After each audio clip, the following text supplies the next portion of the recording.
everybody. It's the old bear from the Old Bear's Den of Bigfoot, and I have my better half with me today.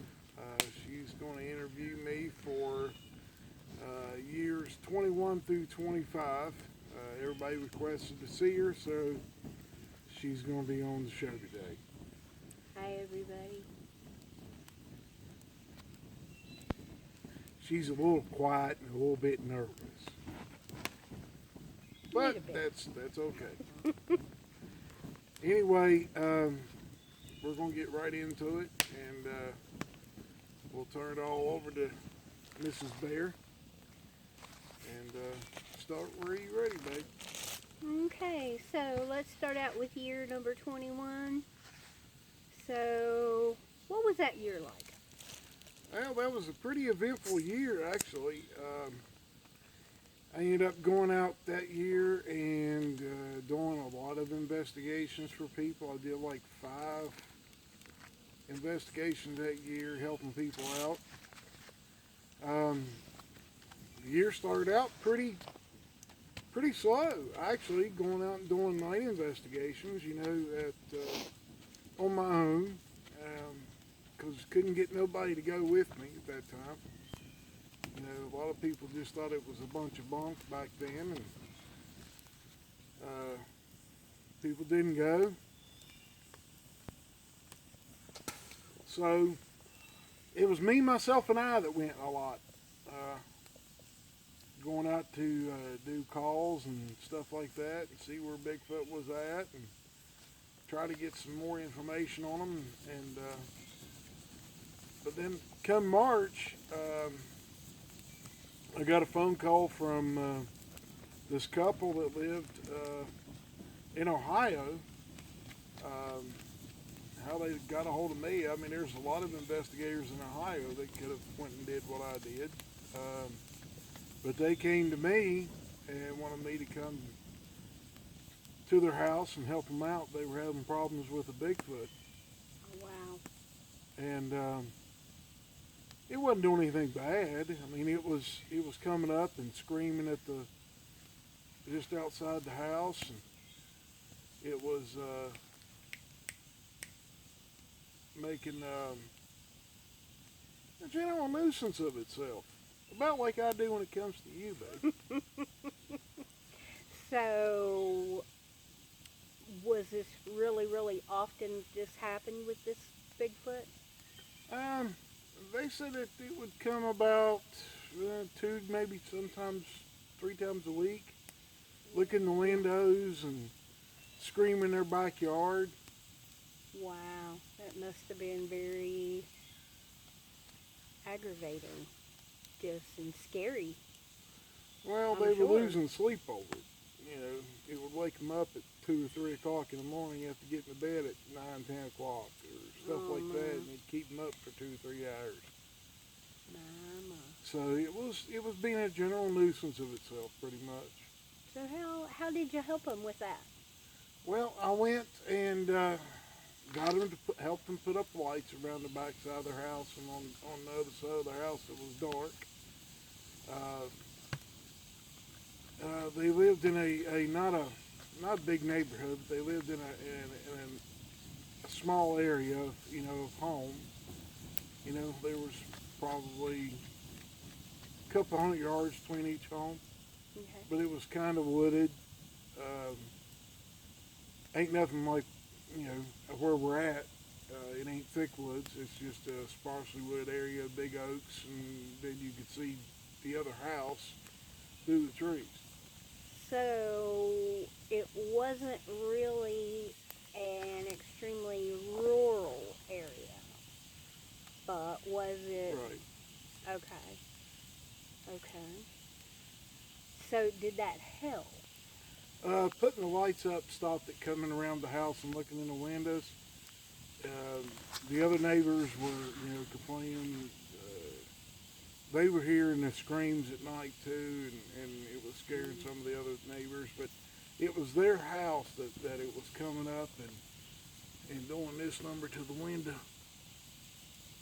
So why was it picking their house? The wife was blonde-haired. Blonde grandkids, just a blonde wife. It was a pretty young couple. I mean, Mhm. they were only in their early 20s. They hadn't had thought about having kids yet. Oh, okay. Okay. Did they tell you what color, or did you see what color it was? Yeah, it was a auburn colored hair. Um, it's probably 7.5 foot tall, maybe an 8 footer. Mhm. Um, he wasn't aggressive. He just wanted to come and watch. I mean, he was like he was watching TV at night. You know, Entertainment. even though the TV was dark because the house was dark and it Right. wasn't up.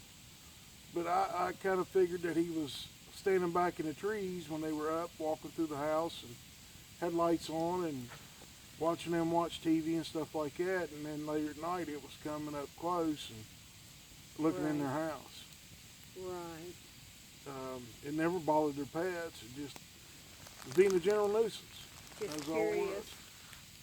Just curious. So, what else did you do in 21? The year of 21. Um,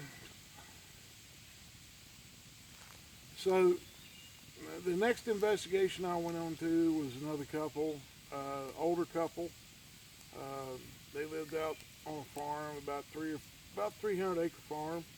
They had a few fields that they raised corn in and some other stuff.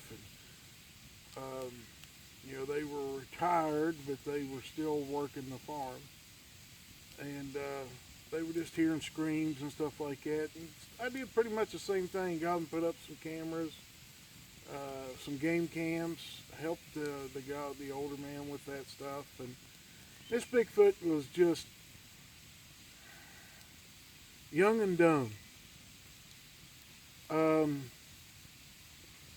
He would walk right in front of the windows right after dark. He would walk across in front through the yard with the light on. Yeah. He was just. I think he was lonely. He wanted somewhere that he felt safe, but he was just irritating. This older couple, and after he figured out that they just didn't want him there.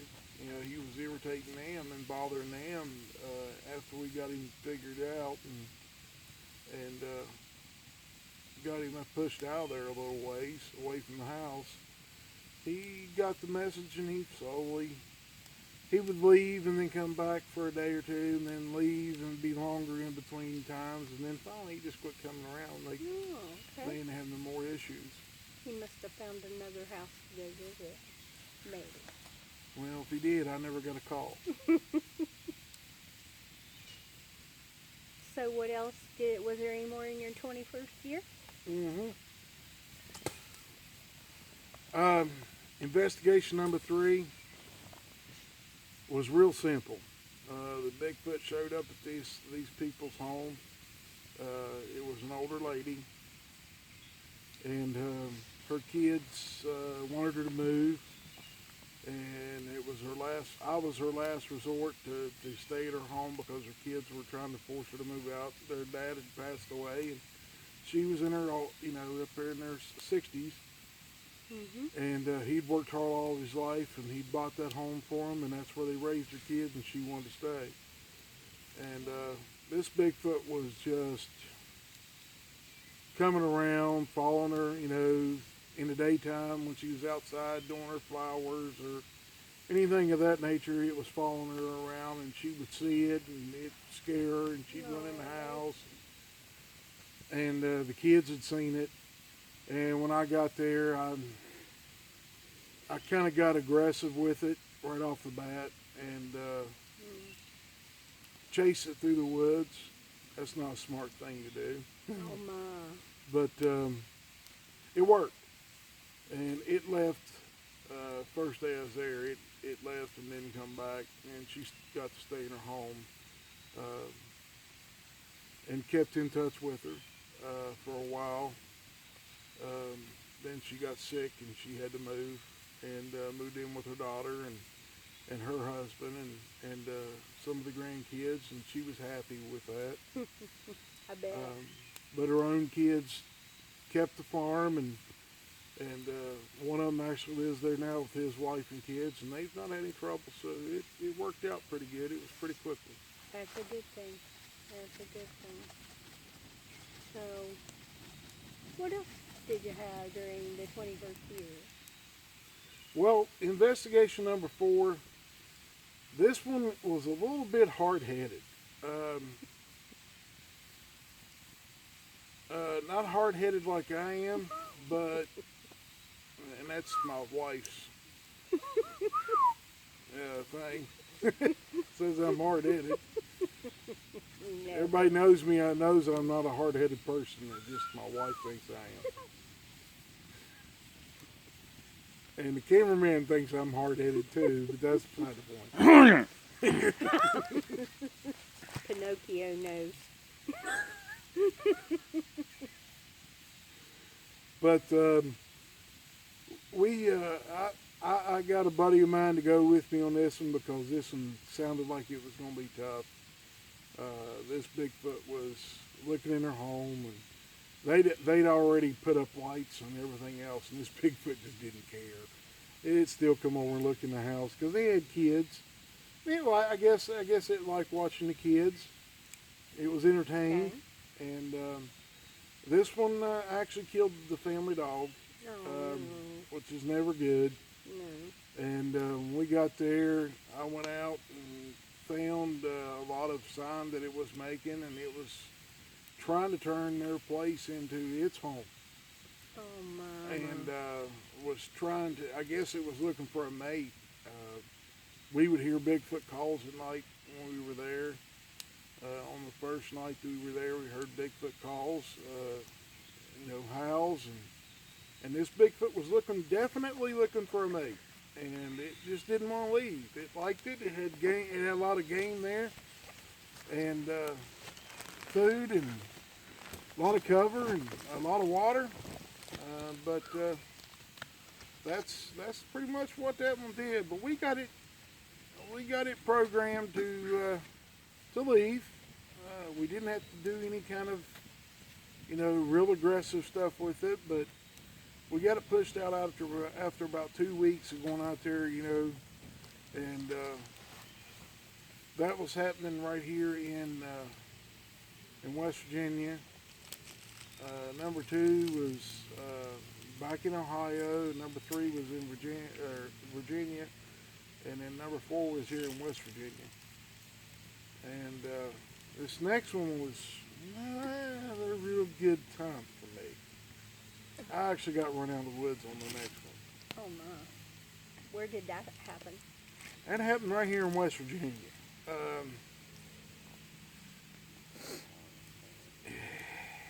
Over in the coal fields, where it was at, over around Logan. This Bigfoot was pushing the issue, let's say. The husband would leave to go to work. He worked in coal mines, and that Bigfoot would run him out of the woods. Would run him away from the house, running up to his vehicle. He would charge at him. And was doing things like that. And somebody called and asked if I could come and help. And I knew the guy that called me. He was another investigator here in West Virginia. He was an older gentleman. He just didn't know what to do with aggressive Bigfoot. And it was a tough time. It was pretty tough. So what did you end up doing? Well, we put up lights. That didn't do anything because it just come over and took the sensors and pushed them up towards the roof of the house. So the lights wouldn't go off. This thing was smart. Must have been a tall one, too. Well, he was about 10 foot. Big, burly, ugly looking thing. I mean, he made me look pretty. That's pretty tough. But this one just would not take a hint. And we did everything by the book. by my book. But there's not a book out there to how to get rid of a Bigfoot. So if there is, somebody tell me. I want to compare notes. Um, and it was a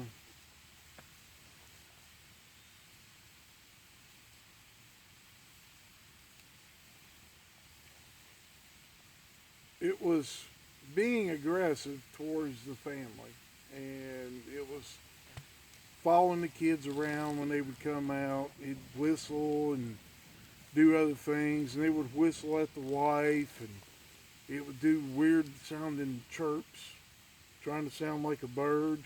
Oh my. You know, some birds don't sound like they're whistling. You know, you whistle at a girl or something. It was trying to do that. I guess it'd been watching too much TV or too many construction workers, one of the two. Did the wife have blonde hair? No, she had your colored hair, babe. You know, the dark colored hair. Mm-hmm. Brunette? And, yeah. And this, I'm going to have to shoot my cameraman.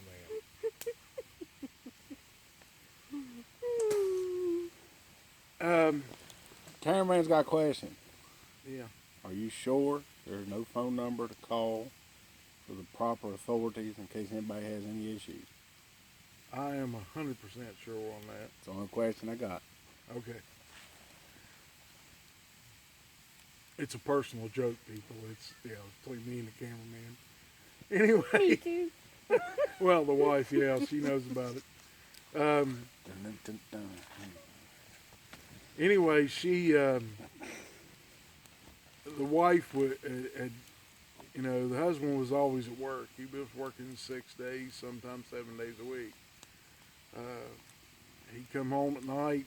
He'd work 10, 12-hour shifts. He'd come home at night and he'd have to run from the car or his pickup into the house. This thing never tried to get in home, which was a good thing. When they get to that point, it's a situation that most people don't want to talk about. But when they go to the point where they're trying to get in the home, you have to do something. You have to do something very drastic to get rid of them. You basically have to kill one. And we was glad it hadn't gotten to that point. And I went in the woods.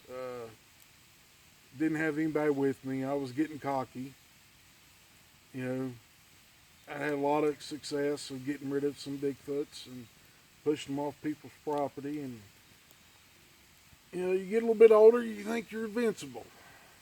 Well, I found out pretty quick I wasn't invincible. And I went in the woods right after daylight one day. It was a Saturday morning. And this thing was still in there walking around or roaming around or going back somewhere to lay down or whatever. And it saw me and I saw it. And it was a big one. What color was it? It was coal black. Mm. This thing looked like the Incredible Hulk with Arnold Schwarzenegger muscle added to the Incredible Hulk. Wow, big one. Yeah, this one was big and bigger. And, I just had a shotgun or something with me, I think, that time.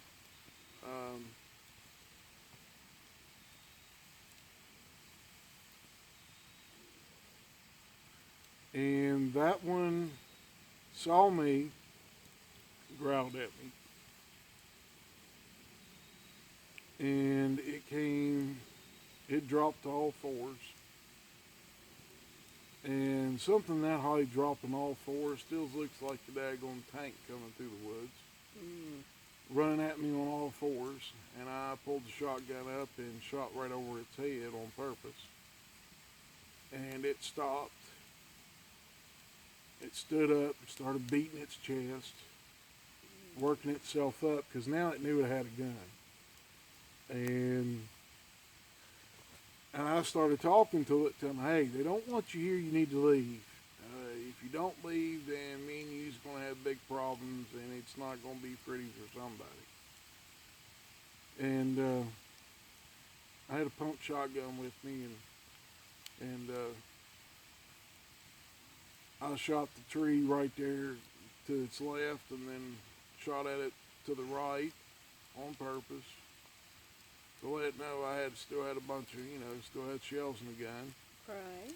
And this thing just took that as a major offense, and it started screaming, growling, and beating its chest, and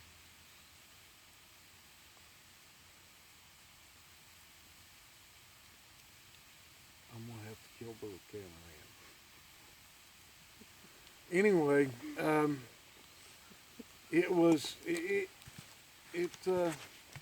it kept coming, stepping closer to me and growling at me and beat its chest, and just putting on a really big demonstration. And it took off running at me. And when it took off running at me, I shot right in front of it in the ground. And it would stop. Every time that gun would go off, it would stop. But it finally got to a point where it was probably no more than about 50 or 60 feet from me. And I'm getting low on ammunition. Oh my. Like I said, I was getting cocky. And I wasn't worried about any of them. I've dealt with a few, and this one was a different situation. I should have knew better. But it scared me when it got that close, and it was still pretty ticked off. So I started backing up, and then when I backed up to get away from it, it started taking bigger steps towards me. Oh, whoa. And finally, I just turned my back to it, which I shouldn't have done, and took off running towards the house. So it ran me out of the woods, but when it got to the edge of the woods there at the backyard, it stopped. And it stood there and shook a tree, and it was being a major pain. Sounds as though it was. But the next weekend I went back up and had a buddy with me, and we let it know that it wasn't as bad as it thought it was. We kind of came at it from two different sides, and we brought firecrackers with us, and we would light them and throw them at him, and it would startle him every time one of them would go off. And we even brought bottle rockets and stuff like that with us, and he kind of got the hint. He hung around for about another month or two, and then he kind of left. But I got too cocky, and I can handle this by myself. Don't do that. Wow. But that was my 21st year. That sounds very interesting. Sounds scary, a lot of the scary stuff. So, let's go on to number 22. 22nd year, I met this little lady. And I kind of got out of doing all the investigations and got out of everything, but I was still getting stories while I was out on the road. People would still call me. I would give people hints and stuff like that year, and I just, that last one kind of taught me a lesson. I was getting too old to be doing this. I was starting to slow down. I wasn't as quick as I usually that I was, you know, with handling a gun and everything, and I learned to back off and not take, you know, dangerous situations like that anymore.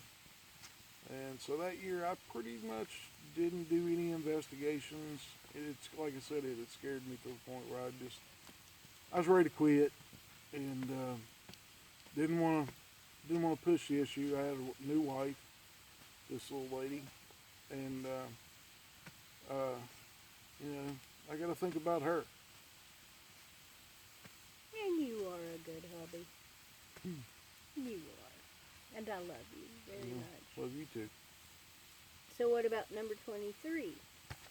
Well, that year, I got a few phone calls of people that were out west and that I knew out west, and they were having some issues with some dog men and other stuff. And I didn't know nothing about dog men. I never really had to deal with them here in West Virginia or Ohio.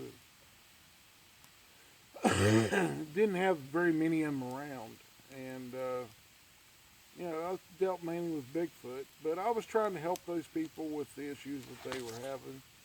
I was still trying to help people, and that year I'd just take some phone calls and get stories and stuff like that.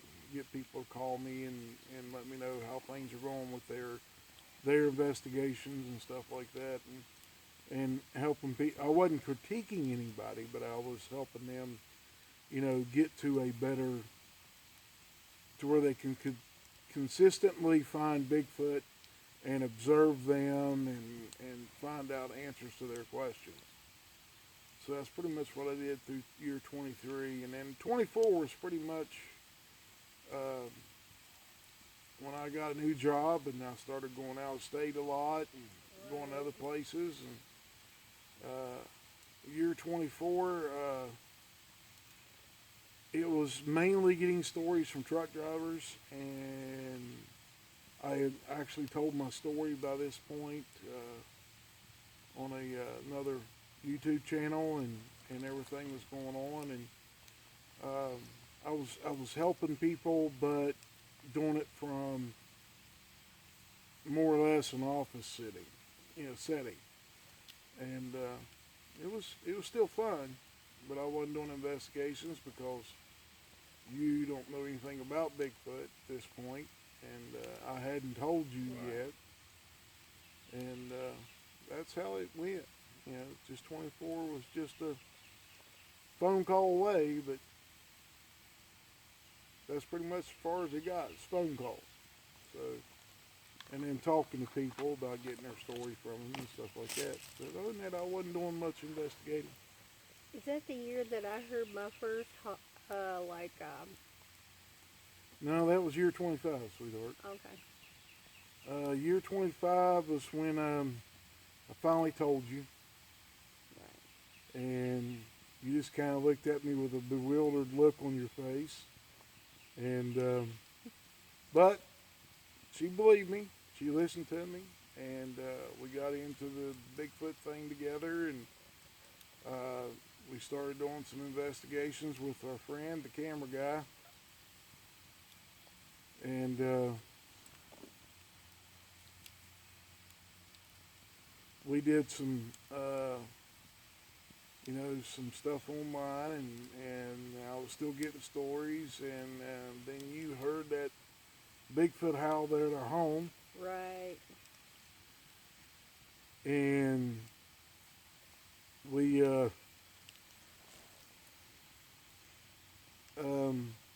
started noticing things going on around the house, and that's when I seen the one there at the house that morning. Right. At 4 Right. a.m. And so I started trying to educate you on these things. Right. And in year 25, I helped a gentleman that lived in Missouri, out near Pacific, Missouri, with a Bigfoot they call Momo. and they injured him, and he contacted me, um, and I was there in Pacific, taking my load for work. Went out to his house and set up some flashbangs and stuff like that around his house, and helped him get rid of the Bigfoot that were around there. His flashbangs went off, and they got the message. They quit coming around Well, after that's a knocking good him to thing. the porch and everything. So I remember that. yeah. I remember that story. So year 25 was when we got into it. Yeah, yeah. It's been very interesting. I've learned a lot. Learned a lot. Heard a lot of different sounds that they make. Seen a lot of tree bends and structures that they make. I've never seen one in person though. And if I can help it, you're not going to. But yeah, that was year 25, and we've gotten into it a lot more in the last 5 years. The last 5 years of my over 30-year career in this, and but year 25 was an eventful year for both of us. Yes, it was. So, is there anything else you would like to ask me, my dear wife?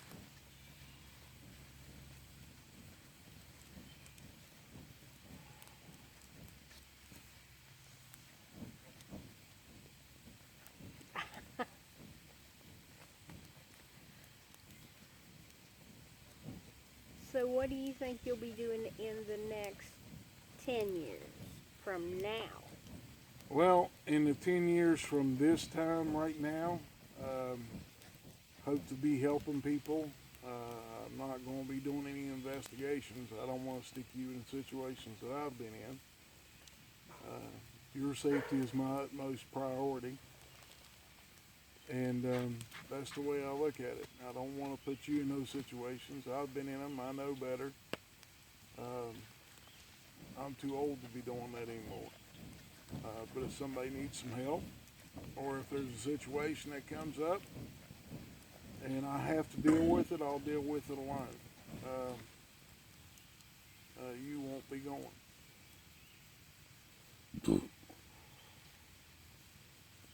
You do know I'm a worrywart, right?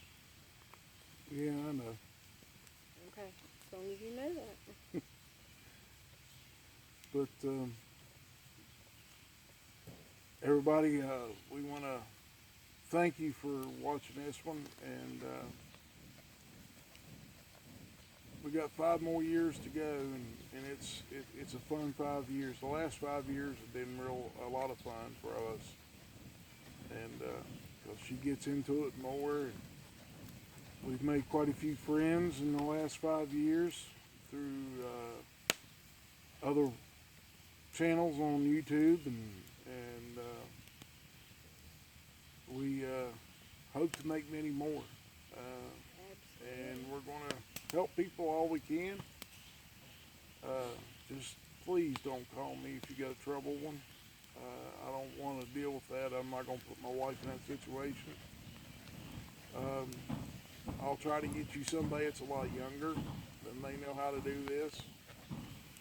But